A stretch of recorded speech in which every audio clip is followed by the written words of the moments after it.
And once again, for reference, there's the river down there. So we've come up this channel. We've actually come across into a separate ravine now. And we come across some old mining cables and stuff. I think I remember from the past, but one place I don't remember is getting up into these rocks here. And we've got some pretty heavy mineralization here. You can actually see octahedrons, greenish blue octahedrons on the surface of the rock here, right out exposed to Mother Nature herself. You know, now they're not all great, and they are definitely on some hard, looks like rhyolite type matrix.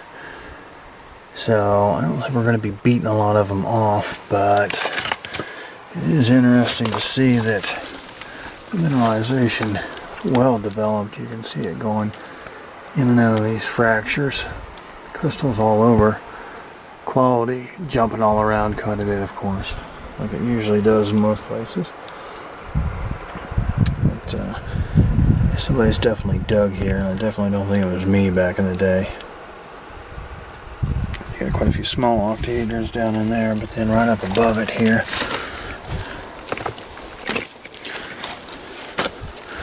you got some pretty nice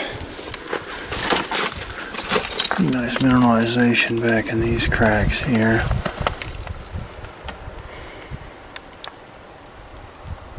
You know, you got a lot of tree root action that's been tearing this place up, so the rock is movable.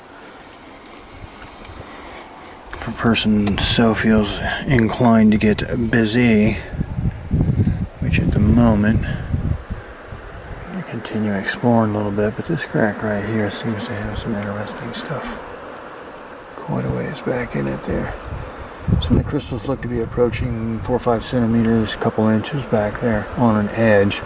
Definitely not freestanding, they're all part of groups and things, but you know, with today's technology we can clean those up pretty good, shape them, and you know, generally make a pretty decent specimen if we have something to work with. But you might be able to see the color down here. I mean, there is good color. Even from sitting out in the sun, it is viewable. So at one time when this was fresh, I'd imagine the color was pretty intense.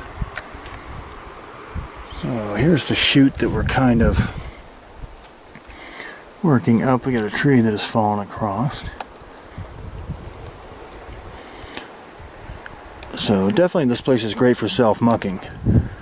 You just let the rock go and it's going down. So no problems with mucking. So we're going to work our way underneath this tree and on up through the ravine here and see what's going on. So we've come up, around, first under and around through the tree here. And something I wanted to point out here, this is fairly cool when you're out in the wild, you know, and you just come across, you're a crystal hunter, you're out looking, and I mean, here you go, right here on the surface, you know, still got all the little animal stuff and everything hanging around in there, you know, little pack rats and stuff. And I mean, here you are just looking at octahedral fluorites, you know, right here on the surface. Nobody's been after those, nobody's had a chisel. You know, I'm sure the color's faded out and everything, but you know, really nice sharp octahedrons. So it's kind of neat to see when you're out walking around, because usually you just see empty desert and flattened trails. So when you come across little pockets like this that are open with crystallization, you know, you're really in a rich area. So we're going to continue to look around here. This is Mark Kielbaso with Mine Rat Minerals, on the move, outside, everywhere. Yep, forgot, maybe I'll get a shot. Maybe we can see Brian walking around over there. He's on the other side of the river, and you should be able to see like a large metal thing right there about in the middle of the frame. That was some type of ore chute coming down from an upper cut there where the trees and the bushes are right there in the middle. They're pushing the ore down that chute down to a lower tunnel down there, or a lower loading pad, I should say, on a dump. And then from there, they were actually tramming it out to the river here to a road that obviously was there at one point. But Brian's somewhere right down in those trees there working on some chipping grade. So we'll try to catch up with him later, but I'm definitely not going across the river.